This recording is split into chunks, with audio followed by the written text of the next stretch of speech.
दोस्तों, फाइनली 2022 भी खत्म होने को आ गया है। बस कुछ दिन और हम 2023 में एंटर कर जाएंगे।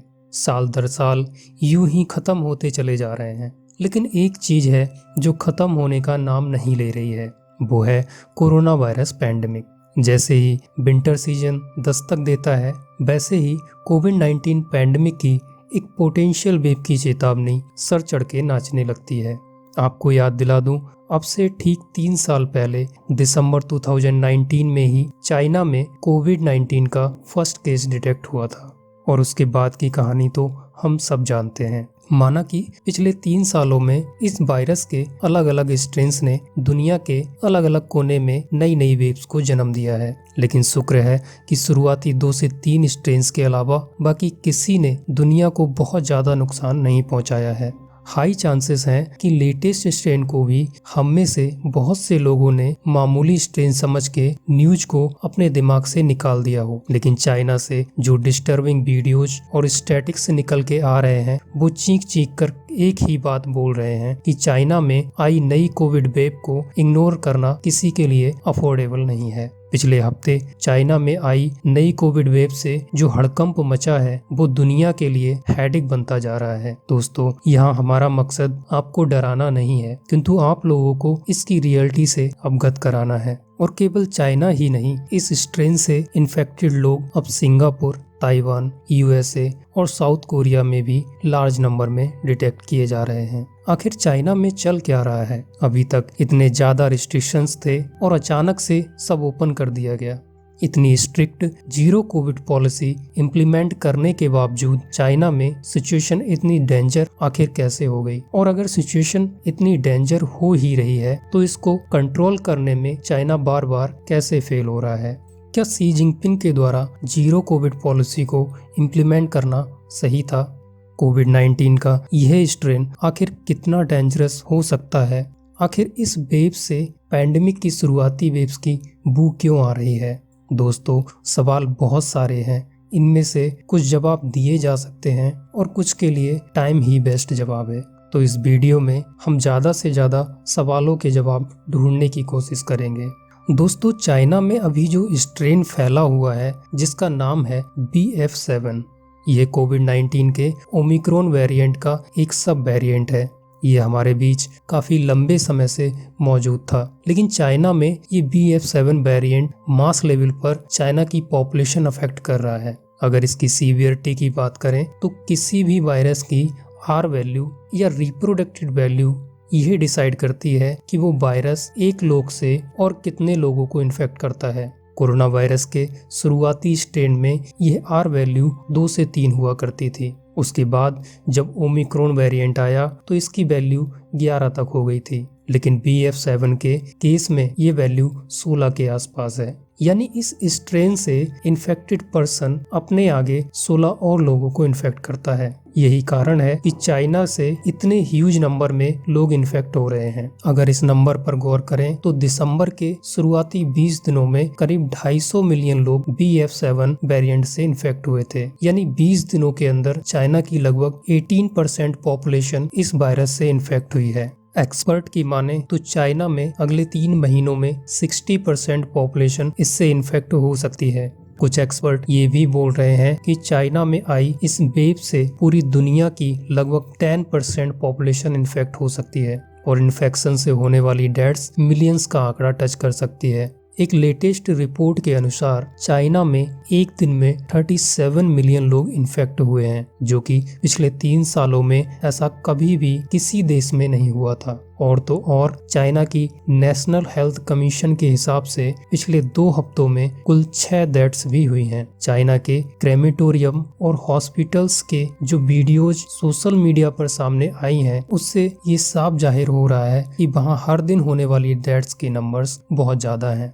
द वॉल स्ट्रीट जर्नल के मुताबिक बीजिंग के दिनजुहाओ क्रेमेटरी में हर दिन लगभग 200 बॉडीज क्रीमेशन के लिए आ रही हैं, और ये सिर्फ एक शहर की बात है। एक्सपर्ट के प्रेडिक्शन की माने तो 2023 में चाइना में इस वायरस से मिलियंस में डेथ हो सकती है। इससे हमें 2 चीजें पता चलती हैं कि अभी भी चाइना पहले की तरह अपने रियल फिगर्स को दुनिया के सामने नहीं रख रहा है, और दूसरा ये कि चाइना का हेल्थ सिस्टम कहीं ना कहीं डगमगा सा गया है। आपको जानकर हैरानी होगी कि वहाँ हॉस्पिटल्स में इनफ बेड्स नहीं हैं और फार्मेसीज में मेडिसिन की सप्लाई भी कम हो रही है।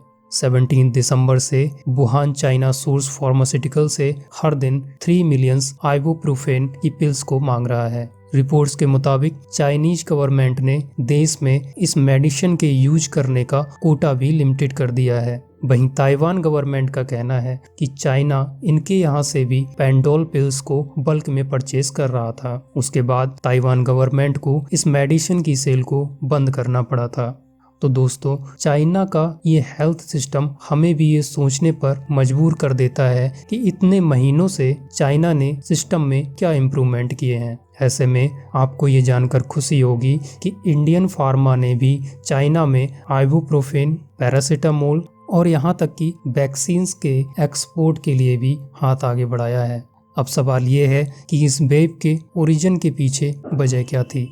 इस सब के पीछे अगर किसी चीज को सबसे बड़ा कल्प्रिट माना जा रहा है तो वो है चाइनीज गवर्नमेंट की जीरो कोविड पॉलिसी। हालांकि ये पॉलिसी पूरी तरह से गलत नहीं थी। इसने शुरुआती 18 महीनों तक चाइना को बहुत इफेक्टिवली सर्व किया था। आपको याद होगा कि कैसे जब पूरी दुनिया कोरोना की डेडली वेव से जूझ रही थी तब चाइना काफ़ी बेहतर परफॉर्म कर रहा था। वहाँ लॉकडाउन और रिस्ट्रिक्शंस पूरी तरह से हटा दिए गए थे और डेली लाइफ पूरी तरह से नॉर्मल हो रही थी। लेकिन फिर अगस्त 2021 में चाइना में दस्तक दी एक हाईली कंटेजियस ओमिक्रॉन वेरिएंट ने। इस वेरिएंट के आगमन और चाइना की कोविड प्रोटोकॉल में लीकेज के चलते चाइना में इस वेरिएंट से इन्फेक्शन की मनोबाढ़ सी आ गई। इसके चलते वहाँ के लोकल अथॉरिटीज ने जीरो कोविड पॉलिसी को फॉलो करते हुए चाइना में हार्श लॉकडाउन और मास्क कैंपेन शुरू कर दिए। जैसे जैसे विंटर ओलंपिक अप्रोच कर रहे थे, ये पॉलिसी और भी ज़्यादा स्ट्रिक्टली फॉलो की जा रही थी। यदि किसी बिल्डिंग या किसी एरिया में वायरस का एक भी केस पाया जाता तो पूरे एरिया को सील कर दिया जाता था। किसी ऑफिस में कोई एक केस भी मिलता था तो बाकी स्टाफ को कई दिनों तक वहीं पर शट डाउन कर दिया जाता था। लेकिन इस पॉलिसी का सबसे बड़ा साइड इफेक्ट हमें आज देखने को मिल रहा है। असल में चाइना में सबसे बड़ी प्रॉब्लम यह आई कि चाइना ने बाकी कंट्रीज की तरह लोगों के बीच हर्ड इम्यूनिटी जनरेट नहीं होने दी। यही कारण रहे कि चाइना में इन्फेक्शन लगातार परसिस्ट कर रहा था। आपको बता दें, हमारी बॉडी में मॉडरेट इन्फेक्शन के दौरान वैक्सीन सबसे ज़्यादा अच्छी तरह काम करती है। दुनिया में बाकी देशों में जहां भी ये वायरस वाइडस्प्रेड हुआ और लोग इससे इन्फेक्ट हुए, वहां लोगों के अंदर इसके प्रति नेचुरल इम्यूनिटी डेवलप होती गई। लेकिन चाइना में लोग कई महीनों तक जीरो कोविड पॉलिसी के कारण आइसोलेट रहे, जिसके कारण उनकी इम्यूनिटी डेवलप नहीं हो पाई। वो बात अलग है कि चाइना की दोनों वैक्सीन्स WHO के द्वारा बहुत आसानी से अप्रूव कर दी गई थीं। वहीं इंडिया को काफ़ी लंबे समय तक का वेट करना पड़ा था। चाइनीज वैक्सीन्स की पुअर परफॉर्मेंस आज WHO जैसे ग्लोबल मल्टीलैटरल प्लेटफॉर्म की क्रेडिबिलिटी पर बहुत से सवाल खड़े करती है। चाइनीज डेटा के अकॉर्डिंग उन्होंने अपनी 90% पॉपुलेशन को वैक्सीनेट कर दिया था, किंतु असल आंकड़े कुछ और ही कहानी बयां करते हैं। कुछ रिपोर्ट्स के अनुसार चाइना के 60+ एज ग्रुप के लोगों में 50% से भी कम लोगों ने वैक्सीन्स का बूस्टर डोज लिया था। वहीं 80+ एज ग्रुप के लिए ये आंकड़ा 40% से भी कम था। मतलब चाइना की एल्डरली पॉपुलेशन का एक बड़ा हिस्सा ना तो पहले कभी इन्फेक्ट हुआ था और ना ही वैक्सीनेट हुआ था। जाहिर है कि आज इन्फेक्शन स्प्रेड हो रहा है, उसमें सबसे ज़्यादा चाइना की 70+ एज ग्रुप की पॉपुलेशन इन्फेक्ट हो रही है और इम्यूनिटी कम होने के कारण डेथ्स रेट भी उसी एज ग्रुप के ज़्यादा है। यहाँ गौर करने वाली बात यह है कि चाइना को जब अपनी इफ़िशियंसी का पता चल गया था, उसके बावजूद भी चाइना ने इंडिया और कुछ वेस्टर्न कंट्रीज द्वारा ऑर्डर्ड वैक्सीन को लेने से इनकार कर दिया था। हाल ही में खबर आई कि चाइना ने जर्मनी से वैक्सीन इंपोर्ट करने की अनुमति दे दी है। लेकिन अगर आज से ही वैक्सीन लगाना शुरू होता है तो चाइना जैसे ह्यूज पॉपुलेशन को वैक्सीनेट करने में 3 मंथ से भी ज़्यादा का वक्त लग जाएगा। आपको जानकर हैरानी हो रही होगी कि ऐसा क्यों हुआ कि दिसंबर में केसेस इतने ज़्यादा बढ़ने लगे। तो दोस्तों, आपको याद होगा कि लास्ट मंथ चाइना में लोगों के बीच इस जीरो कोविड पॉलिसी को लेकर बहुत गुस्सा बढ़ता जा रहा था। चाइना के लोगों का सब्र का बांध टूटता हुआ दिखाई दिया। प्रेसिडेंट शी जिनपिंग ने खुद ये कहा कि प्रोटेस्ट उनके पब्लिक हेल्थ पॉलिसी के रिजल्ट का नतीजा है। असल में इस प्रोटेस्ट की चिंगारी एक फायर एक्सीडेंट होने की वजह से उठी।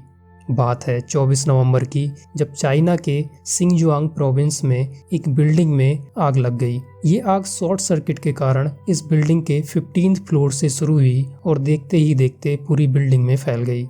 बैरिकेटिंग और कोविड-19 के रिस्ट्रिक्शन के कारण फायर एक्सटिंग्विशर टाइम पर वहां नहीं पहुंच पाई।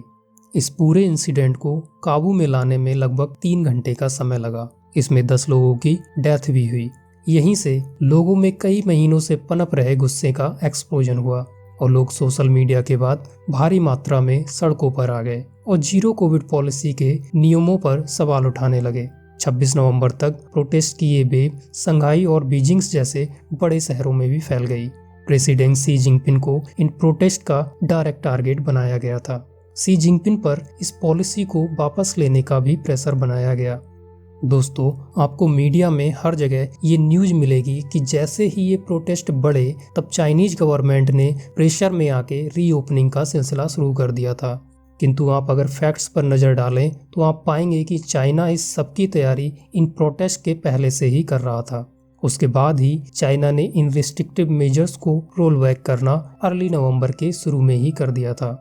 नवंबर 7 को चाइनीज एनएससी ने एक 10 पॉइंट अनाउंसमेंट रिलीज करते हुए कहा कि लो से मिड रिस्क वाले एरिया में नेगेटिव कोविड-19 रिपोर्ट दिखाना मैंडेटरी नहीं होगा। यहाँ आपको बता दें कि हाई रिस्क एरिया में नर्सरीज, एल्डरली केयर फैसिलिटीज और स्कूल शामिल थे। इसके बाद नवंबर 11 को जीरो कोविड पॉलिसी के कुछ रिस्ट्रिक्शंस को हटा दिया गया। यानी अब चाइनीज गवर्नमेंट कोविड-19 के प्रति एक जीरो टॉलरेंस अप्रोच की बजाय एक ऐसा अप्रोच अपना रही थी जहां होम आइसोलेशन पर ज़्यादा जोर दिया गया और केवल सीरियस केसेस में ही हॉस्पिटल में अलाउ किया गया। फाइनली दिसंबर 7 में फाइनल शॉट लेते हुए कोविड-19 के रिस्ट्रिक्शंस को पूरी तरह हटा दिया गया।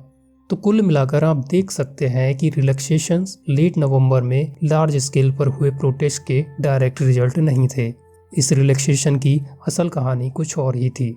एक एस्टिमेट के मुताबिक चाइना में पर person average number of vaccine rate 2.42 तक पहुंच गया था और फुल वैक्सीन रेट 89.27% तक पहुंच गया था।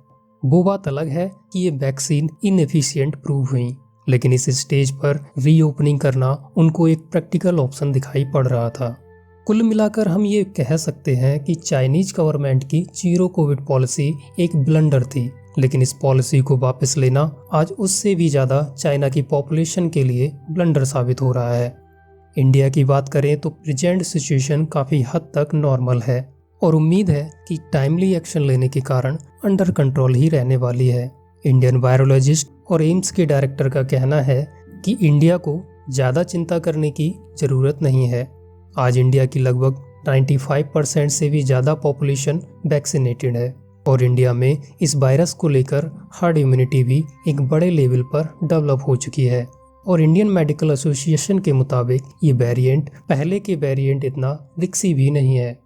इसको घर पर रहकर नॉर्मल ट्रीटमेंट से भी क्योर किया जा सकता है, लेकिन उसके बावजूद गवर्नमेंट और पब्लिक दोनों को ही बहुत सावधानी बरतने की ज़रूरत है। इंडियन गवर्नमेंट इस डायरेक्शन में टाइमली स्टेप लेते हुए ऑलरेडी नजर आ रही है। इंडिया की सेंट्रल और स्टेट गवर्नमेंट ऑलरेडी एक अलर्ट मोड पर आ चुकी हैं। पब्लिक प्लेसेस पर मास्क लगाना मैंडेटरी कर दिया है। एयरपोर्ट पर इंटरनेशनल पैसेंजर्स के लिए RT-PCR टेस्ट मैंडेटरी कर दिया है और इन्फेक्टेड लोगों को आइसोलेशन के लिए भी भेजा जा रहा है। स्टेट गवर्नमेंट्स के ऊपर हॉस्पिटल्स में मेडिसिन, बेड्स, वेंटिलेटर्स और ऑक्सीजन सिलेंडर्स की सप्लाई इंश्योर करने पर छोड़ दिया गया है। इंडियन गवर्नमेंट द्वारा टेस्ट, ट्रैक और ट्रीट के फॉर्मूले पर जोर दिया जा रहा है। इसके अलावा इंडियन मेडिकल एसोसिएशन ने फिलहाल के लिए एक पोटेंशियल लॉकडाउन लगाने जैसे रूमर्स को डिनाई कर दिया है। लेकिन हम चाइना की इस वेव्स के हेल्थ इम्पैक्ट से भले ही इम्यून हो, किंतु यदि ये वेव चाइना की इकोनॉमी को और ज़्यादा नुकसान पहुंचाती है तो उसका इम्पैक्ट इंडिया पर भी होगा। और पिछले कुछ एक्सपीरियंसेस की माने तो चाइनीज गवर्नमेंट लोगों का ध्यान डाइवर्ट करने के लिए भी हमारे बॉर्डर्स पर प्रॉब्लम क्रिएट कर सकती है। मैं ऐसी उम्मीद करता हूँ कि आप लोग सुरक्षित होंगे और एक रेस्पॉन्सिबल सिटीजन की तरह कोरोना नियमों का पालन कर रहे होंगे। उम्मीद है आपको वीडियो अच्छी लगी होगी। आप अगले किस टॉपिक पर वीडियो चाहते हैं हमें कमेंट सेक्शन में ज़रूर लिखें। जय हिंद।